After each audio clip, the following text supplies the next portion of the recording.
आंखें बंद कीजिए और उस प्रभु को याद कीजिए। मंत्रोच्चारण होगा, सर्वप्रथम मन से बोला जाएगा, पश्चात आप अनुकरण करेंगे।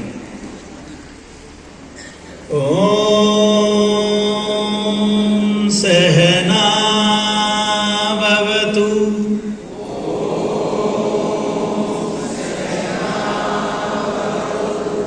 सहनो भुनक्तु सह वीर्यं करवावहै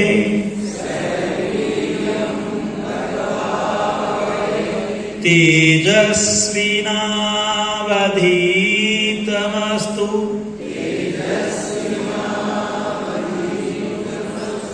मा विद्विषावहै।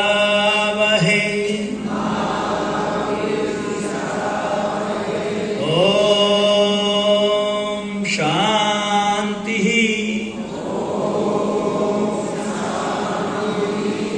शांति शांति। पूजनीय मातृशक्ति विद्या के मंदिर में आप सबका आज के इस दिव्य आयोजन में भारतीय योग संस्थान हृदय से हार्दिक अभिनंदन करता है। मैं इससे पहले कि अपनी वार्ता आपके साथ आपके सामने रखूं, 2-3 बातें कहना चाहूँगा। एक तो ये कि आज जो मंत्रोच्चारण हुआ था सूर्य नमस्कार में, उसमें थोड़ी सी गड़बड़ थी, उसको ठीक कर ले। ये पहली बार हुआ मेरे जीवन काल में, मैं सारी उम्र उत्तर प्रदेश की प्रशंसा करता रहा हिंदी के मामले में, और मेरी हिंदी सबसे ज़्यादा बेकार है। तो किसी ने नोट किया था आज मंत्र के उच्चारण में क्या गलती हुई? नोट किया था जो मन से बोला गया था। देखो 2 उच्चारण मैं करूँगा, आप बताना कौन सा ठीक है। ओम मित्राय नमः, और एक है ओम मित्राय नमः। कौन सा ठीक? पहले वाला? दूसरे वाला ठीक है। और जब आप मंत्र बोलें तो मंत्र में आपके चेहरे के ऊपर वैसे ही भाव आने चाहिए। प्लीज बातें नहीं करना, क्योंकि मंत्र का उच्चारण नहीं, मंत्र बोलने का जो भाव है ना अंदर से, वो मेरे मन और तन दोनों को प्रभावित करता है। योग के बहुत से रूप हैं जिसमें मंत्र योग अपना एक विशेष महत्व रखता है। एक बार मैं बोलूंगा, मेरे पीछे आप बोलेंगे। ओम मित्राय नमः।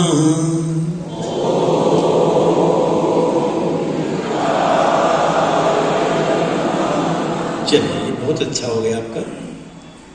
एक सिंह गर्जना आसन जो था, उसमें आप सारे हमारे पुराने साधक हैं, आपके कंठ से वाइब्रेशन की आवाज ना आकर के वोकल बॉक्स से ध्वनि की आवाज सामान्य आ रही थी, जैसे हम बोलते हैं। तो ऐसा नहीं करना, उसमें कई बातों का ध्यान रखना है। गले में वाइब्रेशन होनी चाहिए, ध्वनि जो निकले उसमें मधुरता होनी चाहिए, लयबद्धता और लंबाई होनी चाहिए, चेहरे पे तनाव नहीं होना चाहिए, क्रिया सामूहिक मुद्रा में होनी चाहिए। बोलो किस में होनी चाहिए? सामूहिक मुद्रा होता है, दृष्टि को दोनों बाहों के मध्य टिका देना सामूहिक मुद्रा कहलाता है। ठीक इसके भीतर चिदाकाश में मेरा आज्ञा चक्र स्थित है। जब मैं ऐसे करता हूँ तो ऐसा योग में हर चीज भावों में चलती है। आप मंदिर में जाते हो तो मूर्ति में भगवान होता है कि नहीं पता नहीं, लेकिन हमारे भाव माने तो होता है। तो ऐसे ही ऐसा कहा जाता है, माना जाता है, मान्यता है कि जब हम इस भाव से इस आसन का अभ्यास करते हैं, इसकी परिपक्व अवस्था में हमारा आज्ञा चक्र भी प्रभाव में आता है।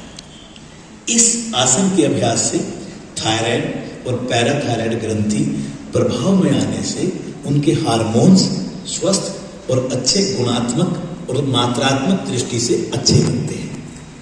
हमारी ध्वनि अच्छी होती है, हमारे फेफड़ों में स्थित वायु कोशिकाएं सक्रिय बनती हैं, जिससे कि ऑक्सीजन इनटेक कैपेसिटी बढ़ती है। हृदय रोगियों के लिए यह क्रिया बहुत लाभकारी है। हमारे कंठ में जहाँ हंसली मिलती है वहाँ पर थोड़ा सा नीचे की तरफ एक कैरोटिड साइनस है, जिसका काम हमारे शरीर में रक्त नलिकाओं को खोलने का और रक्त प्रवाह को ठीक प्रकार से स्वस्थ रखने का कार्य वो करती है। जब आप इस आसन का अभ्यास करते हैं तो आपका कैरोटिड साइनस भी सक्रिय बनता है। जानकारी के साथ जब किसी क्रिया को किया जाता है और वैसे ही भाव हम बनाते हैं तो क्रिया अधिक प्रभावकारी होती है। एक बार इसको मैं करके दिखाऊंगा डेमो के तौर पर, फिर आप करके दिखाएंगे।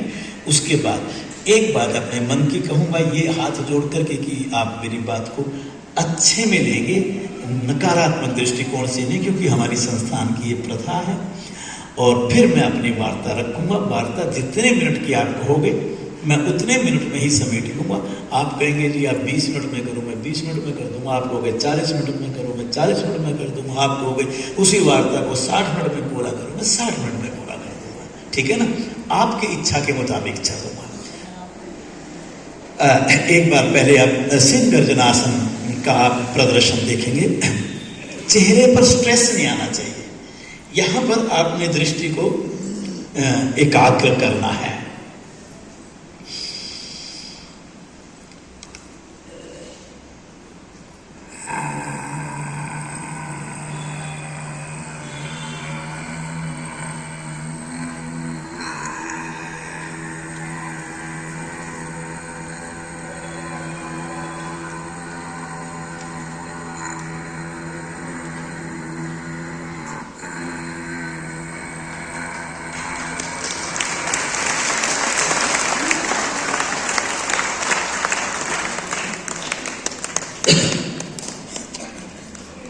मानसिक गर्जना आसन इसका इसलिए है कि शरीर की स्थिति बैठे हुए उस सिंह के समान बनती है जब वो गर्जना करता है, पर आपको सिंह की तरह धाड़ना नहीं है।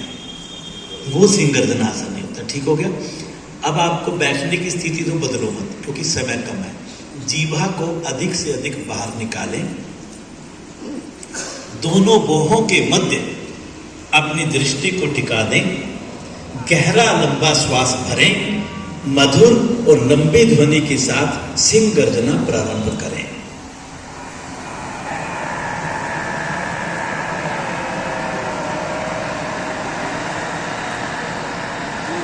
तीन बार दोहराना है।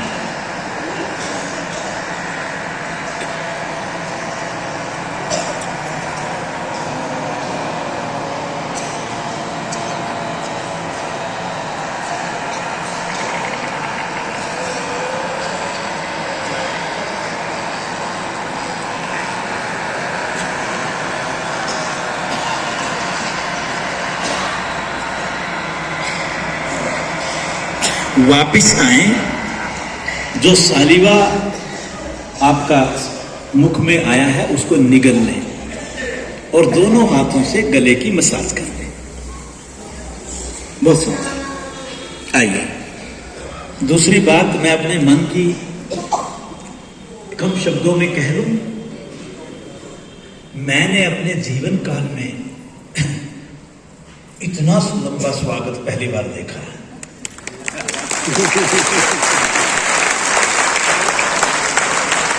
आप ताली बजा रहे हैं, मेरा दृष्टिकोण बिना समझे। पहले मेरा दृष्टिकोण समझा। योग कहते किसको है? योग का असली अर्थ है अपने अहंकार को गिराना, भीतर के संस्कारों को काटना, वैराग्य की ओर जाना, कर्म करके कर्म को अकर्म में बदलना। मोह नहीं करना, अंतःकरण को पवित्र करना, चित्त की वृत्तियों का शोधन करना, परम पिता परमात्मा की अनुभूति करना।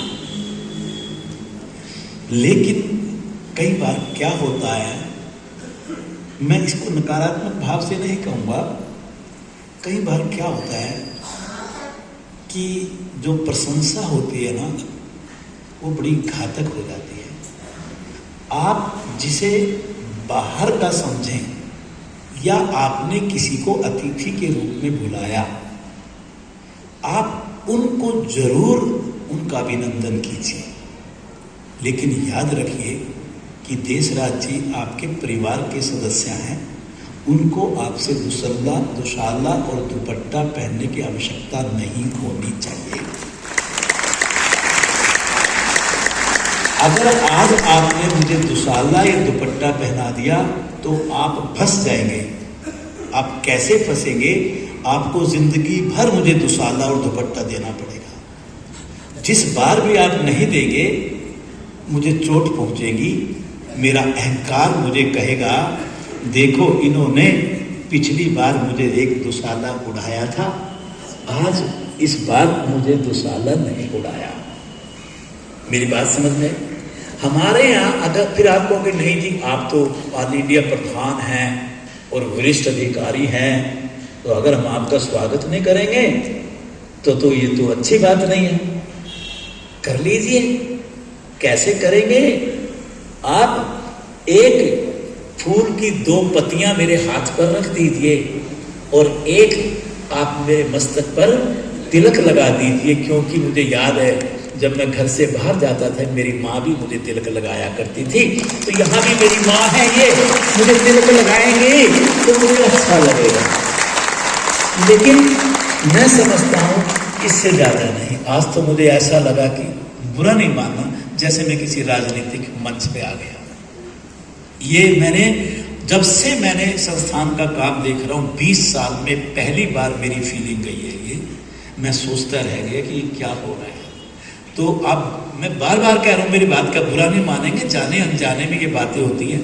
फिर मेरी हाथ जोड़ के प्रार्थना है, आइंदा से मंच पर इस तरह से हम, आप आशा मत रखना रविंदर जी अगर आपका स्वागत ना करें तो आप बुरा तो नहीं मानोगे ना? बोलो ना। मैं भी आपका हिस्सा हूं, ठीक है रविंदर जी? हाँ, मैं नकारात्मक भाव से नहीं, रोकना है इसको। मैंने जिंदगी में कभी मेरी फोटो आपने माला पहनते हुए देखी है क्या? आज माला क्यों आई यहां पर? माला पहनने पर हमारे यहां बैन है, आपको पता है? माला पहनने पर ही बैन है। और आपने माला पहना दी मुझे तो मैं संत महापुरुष और पता नहीं सिद्ध पुरुष बन जाऊंगा ना। आप मुझे सिद्ध पुरुष ना बनाएं, मुझे भारतीय योग संस्थान का एक कार्यकर्ता रहने दें। बहुत मुश्किल काम है ये, बहुत मुश्किल काम है जो मैं आज आपको समझा के जा रहा हूं। आप इसको जरूर प्लीज मेरी बात को अच्छे ढंग से ये समझना कि भाव क्या है। संस्थान का जो स्वरूप है ना, आप खूब नाचो भगवान के गीतों पर, जैसे आज आपने माँ सरस्वती की वंदना करी। आप सच मानो मैं धन्य हो गया जब मैं उस वंदना को देख रहा था। आपने इतना बढ़िया कार्यक्रम प्रस्तुत किया, लेकिन कोई काम हम ऐसा नहीं करेंगे जिसमें कि मतलब गड़बड़ हो जाए। बस इतनी हाथ जोड़ के प्रार्थना है, ठीक है? चलिए, ये मेरा मन था कि मैं जरूर कह दूं, अगर नहीं कहूंगा तो ये फिर भविष्य में दोबारा भी होगा। चलिए आइए अब वार्ता कर लें।